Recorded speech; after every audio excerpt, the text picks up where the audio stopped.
What's up, guys? How are you doing? Okay, let's set up the camera. I have been off YouTube for quite some time, and while coming back, I have just realized how much I'm very passionate about personal development, especially during this part of my life. I'm currently in my 20s and working towards becoming the best version of myself. I feel like the decisions that we make in this decade of our 20s are very impactful in our lives in general.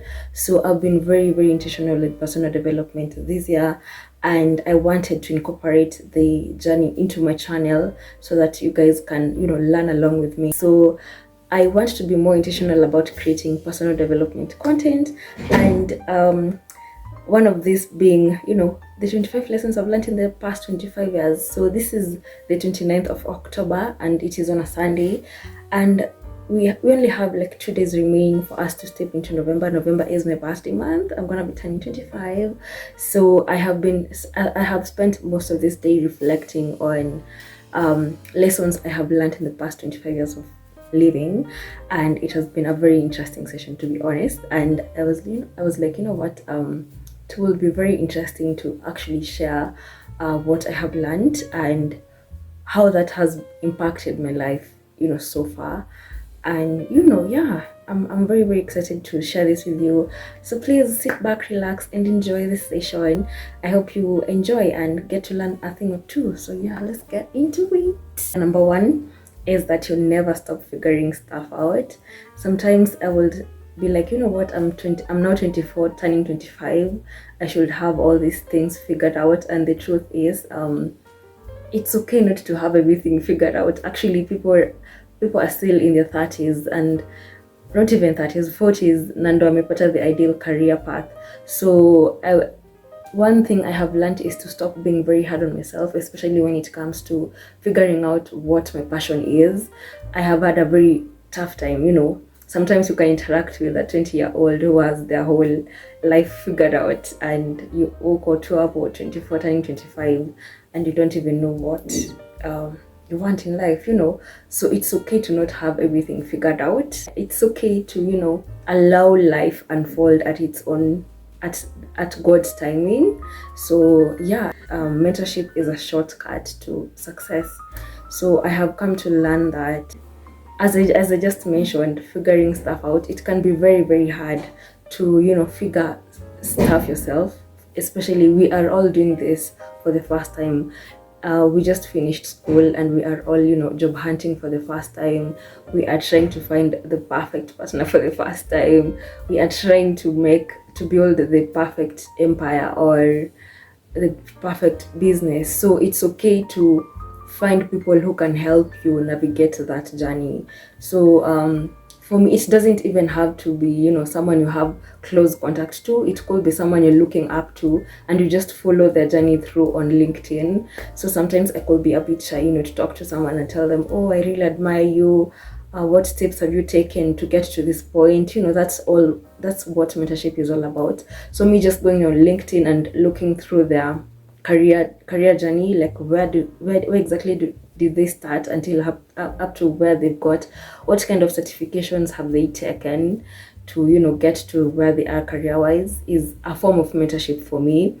And so yeah, I just like, if I admire this kind of person, I'll go to the LinkedIn, look through their career journey, and that's where I will strive towards starting off. If it's my career, I'll know this is the kind of certificates I need to do to get to where this person has gotten to. But at the same time, don't shy away from talking to people. That's just me. Feel free to shoot your shot on LinkedIn pages, their inboxes. This many people who have made it are very willing to help.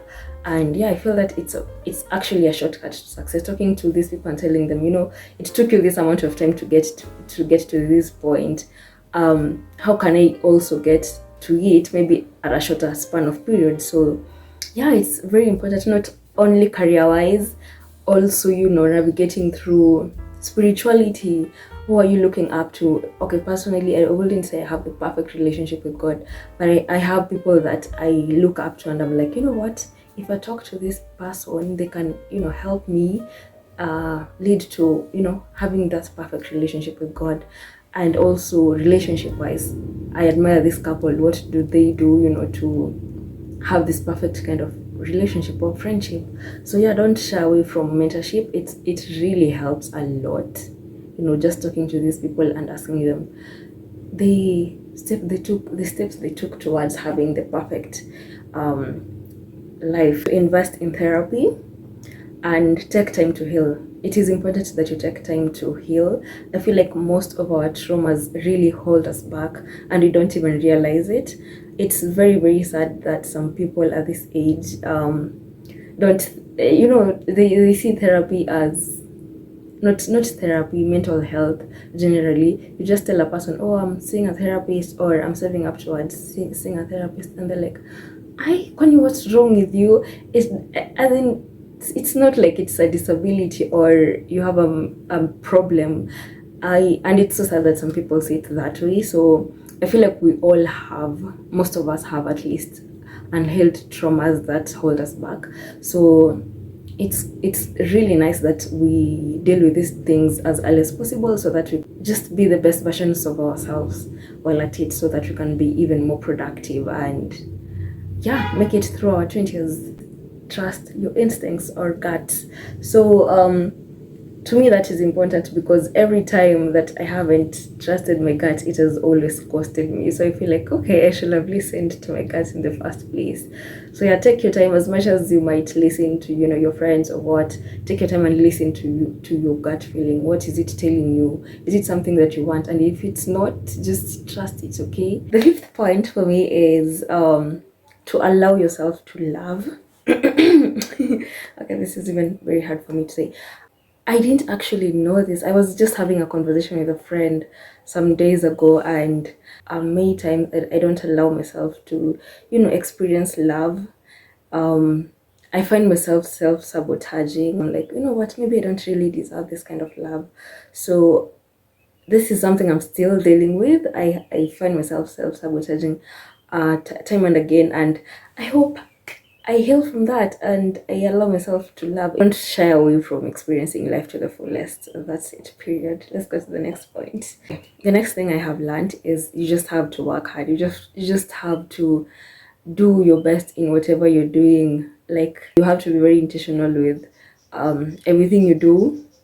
As you grow up, you have to work really hard, especially the jobs. If you want the best life, you just have to work for it, and that's it, period. But at the same time, I'm not a very firm believer of working very hard, to be honest. I'm like, you just have to work smart. Okay, you don't really have to struggle well at it. Just work smart. Invest in your friendships. Better to have that one friend that you actually trust and you know that this is someone I can go back to in case of anything, than having this big group of friends that don't actually help you. Like, there's nothing meaningful that you're getting out of it. Okay, this next lesson is very close to my heart, and oh my god, it's very unfortunate that in this century we are still suffering from financial literacy. So the next lesson is, please be financial literate. Take your time as part of your personal development. Take your time to, learn about finances. How are you managing your money? In your 20s is when most of us start making money. So it's very sad that on TikTok I still see people, oh, nilieka pesa sijui wapi, and now I can't, access the money. It's really, really sad that people. I actually met on Friday, we were out and I met some guy, I think he's in his mid-30s, and I'm like talking about money market funds. Nako like, what is a money market fund? You're in your 30s. How have you been investing your money? So yeah, please take your time and learn about financial literacy. As I've said, this is a topic that is very close to my heart, and I'll do like a whole separate video of managing your money as you navigate your 20s. You're making money right now, so you really need to know how to manage that money. Okay, you take control of your finances in your 20s. The next lesson is, please be open-minded. This is the best time to try as many things as you can. Okay, just because I did finance in high school, in campus, doesn't necessarily funga me in that finance career path. In the past year, I was just listening. I had this one mentor, and I was very focused on going through his path. And then as time went by, and I slowly started realizing maybe this is not something I want. Okay, and that's fine. So I am very, very grateful that I have, had that open mind, and I'm willing to try many things. I'm willing to try as many things as possible. I don't want to be miserable in my career, and that's fine. So we spend so much time at work, so you don't want to do something that doesn't really bring you happiness. As much as you will get all the money, if it doesn't really fulfill you, man, you will just be wasting your time. And yeah, that has been a big thing for me this year, realizing what exactly I might want. And yeah, the next lesson I have learned, this has to be the 10th lesson. Lesson number 10 is the moment of pain is the moment of truth. Every time I have had like a mental breakdown, I usually take time. This is actually one of my journaling books. I have so many notebooks. I usually take time to, you know, write down what exactly have I learned from this lesson, because mostly I won't be breaking down because of a happy moment. It's mostly something that has caused me pain. So it's important that you take time to to ask yourself what exactly led to me feeling this way, and what have I learned from this thing, and how can I, what can I do to avoid such an incident, if that makes sense. This is my lesson number 11.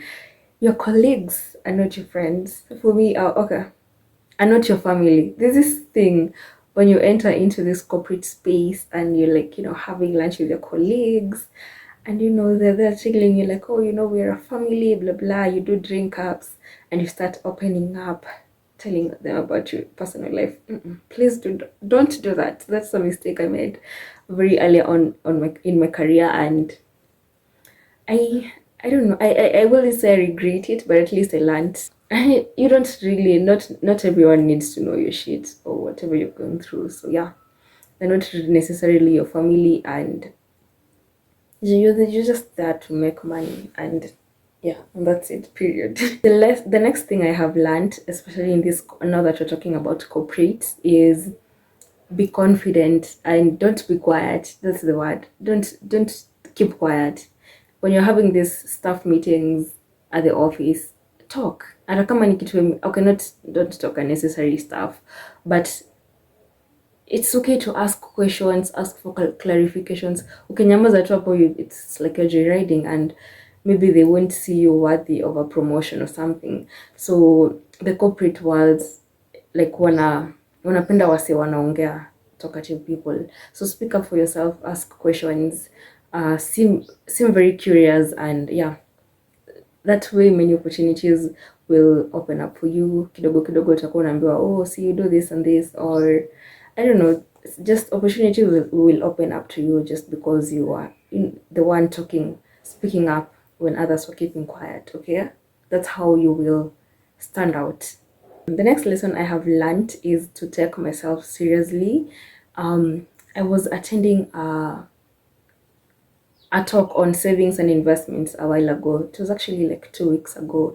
And then one of the speakers said, like, the way corporates have mission, vision, and goals, that's how you should sit with yourself and talk. Okay, have that staff meeting with yourself and ask yourself, okay, me as Valeria, what are my goals?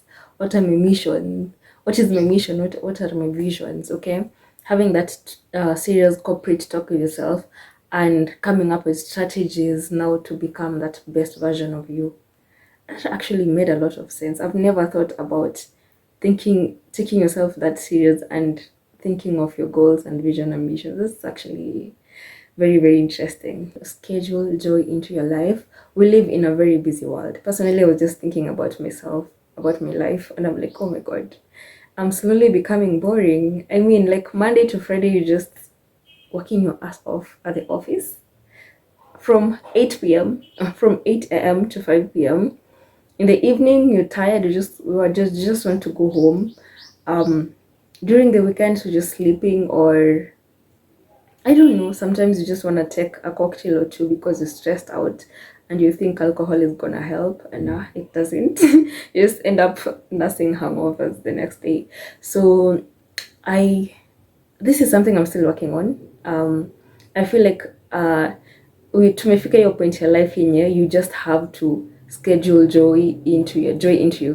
into your life, otherwise you just lead a miserable life. So personally, I know like food brings me a lot of joy. That's the thing. So taking time to go on dates, I want to incorporate more solo dates, as well as going out in nature to do walks and just think.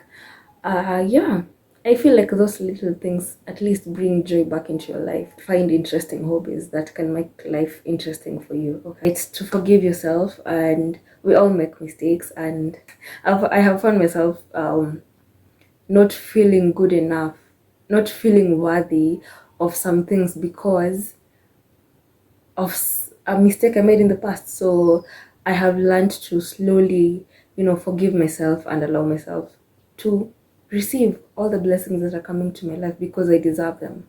Okay. Lesson number 16, you are good enough. Okay, I read this thing, not I read, I saw a TikTok that was saying how a bottle of water costs like $1 in a supermarket. On the streets costs way cheaper, and then how in the airport it can cost up to $100. Okay, let's just say $50 or $100. So if you're not feeling your value at one place, that doesn't mean that you're not valuable. It just means you're at the wrong place. So if you are in a job that your managers are constantly making you feel like huyu mtu akwaje hivi, I don't know, that just means that's not the right job for you. If you're with a person who constantly make you feel like you're not pretty enough, you're not bringing enough to the table, or you're not bright enough, this just means that's the wrong person, and it's time to move on to the person that actually values you. The next lesson I have learned is to take personal development very, very seriously. I'm at that stage of my life where I'm taking personal development very seriously.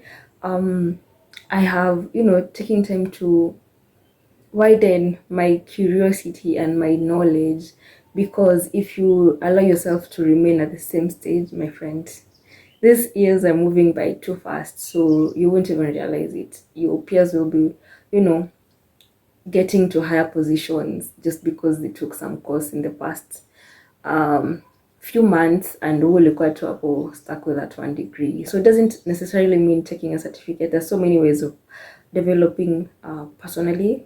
You can learn a new skill. The next point is comparisons. This is a very hard one, to be honest. Even for me, I still find myself comparing myself with others, with my peers, very, very constantly, and it's not healthy, to be honest. We all have different journeys. That's something I'm still unlearning, to stop comparing myself with others. Yeah, just trust in God's plan for you, and yeah, you'll get there at the right time. A commitment to continuous learning can be very transformative. So take your time to continuously learn new things on a daily basis. This will take you very far. Even the way you converse, people can actually tell this is someone who is taking the time to read books and invest in themselves. For a very long time, I have been this girl who has been, you know what? Actually, I really, really hate debts, but this guy said we can use debt to leverage a lot. Let's say I take a loan right now to buy a piece of land. Let's say a land right now costs like 5 million for a 2 acre, for example. This is just a wild case. So this same piece of land is gonna cost way too much in the next 5-10 years. It's gonna cost like 10M. I could easily make an extra 5 million from an investment I made by taking out a loan. So the lesson here is we can leverage a lot by taking debts. But once you take that debt, pay it as quickly as you can. I have, as I mentioned, he made me think of debts in a different way. So sometimes, maybe in my 20s right now, I can't save up with, I mean, it will take me years to save up and make that 5M. So right now, the best thing you can do is to take advantage of loans. But as tena usichukue loan uende ukanunue gari, just make very good investments with the loan and leverage that, pay it as much as fast as possible. And yeah, you never know how that will help you. Like, if you ask so many I like asking, like, many people that I meet in the corporate world or when we're in social places, like, how did you make your first million? And most of these people are like, you know what, I took out a loan and I bought this land. After some years, I sold it, made it, and then I made, this amount. So others are like, I bought my shares when investing. Hey, we have a lot to learn about this. I took out a loan and took this amount of shares when they were like very low, and then zikakuja zika pick up, the market recovered, and then I sold. I made my first million just like that, just by putting money somewhere. So it's actually a very interesting topic. So debts are not that bad after all. So yeah, this was some kind of mind shift for me, and I started thinking about debts in a different way. Another lesson I have learned is to enjoy my solitude. I have been this girl who doesn't really like being alone. I don't know, that way I would have to face my realities and deal with a lot of stuff. So I would rather not be on my own. I have learned to slowly enjoy being by myself. It's okay to face those things that you're trying to avoid, because after all, you will still have to face them if you like it or not. So yeah, you will learn to let go when something is not working out. I have been this person who has been, what can we do to make this work? Blah blah blah. Sometimes it's just not working, and that's okay. Just move on to the next thing, okay? Yeah, but at the same time, if something is actually, don't be too quick to let go. Try work things out, and if not, if they're not working, let it go. Another thing I have learned is the importance of putting God first. I have tried my ways of making things work, and I feel like most times I fail. So sometimes having God help you, not sometimes, all the time, please seek God, and I believe He will make your ways way smoother, and navigating your 20s will be way easier with God leading you first. Don't settle for something just because you feel like you're getting too late. It's never too late. You're still very young. I have a friend who believes in the perfect match, in the perfect person that God has for her. So yeah, she doesn't take anything less. I also have a list of everything I want in a man. So sometimes I will compromise because I see maybe this could work out. This is maybe the perfect person for me, or because I'm afraid of starting afresh. So yeah, it's not worth it. And the last lesson that I have learned is to embrace failure or rejection. This has been a very hard lesson for me. Because of my insecurities, I sometimes don't take failure or rejection in a very positive manner. I find myself sometimes, I have been also very aggressive with looking for opportunities. As I mentioned, I don't want to close myself in one opportunity. So I have been out there, looking for jobs, blah blah. So I recently had an interview, and I didn't, they didn't actually schedule the meeting. So I just knew I'm having a phone interview, but I didn't know the day. So when you got an email, we will contact you for the next steps. And then the next day I get a call from South Africa, and I pick up at, hello, this is blah blah blah calling from Citibank. And I'm like, oh shit.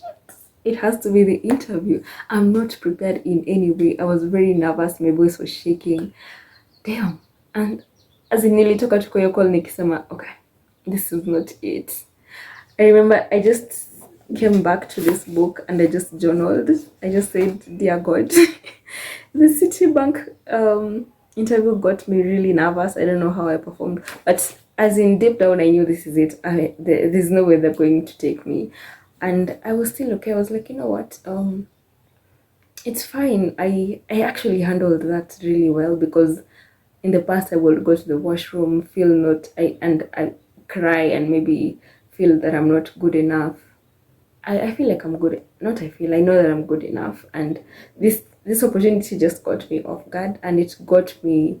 At least I learned a thing or two from it, and yeah. I have learned to embrace rejection and failure in a more positive way. That's pretty much it for my 25 lessons. This has been a very interesting session, and I have had really so much fun sharing this with you guys. I hope you enjoyed watching this video as well, and if you did, please don't forget to give this video a big thumbs up, and don't forget to subscribe if you haven't.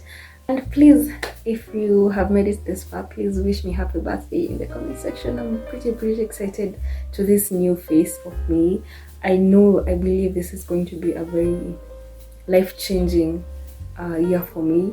I'm manifesting that, and yeah. Anyway, thank you guys for watching, and I'll see you guys in the next video. Until then, goodbye.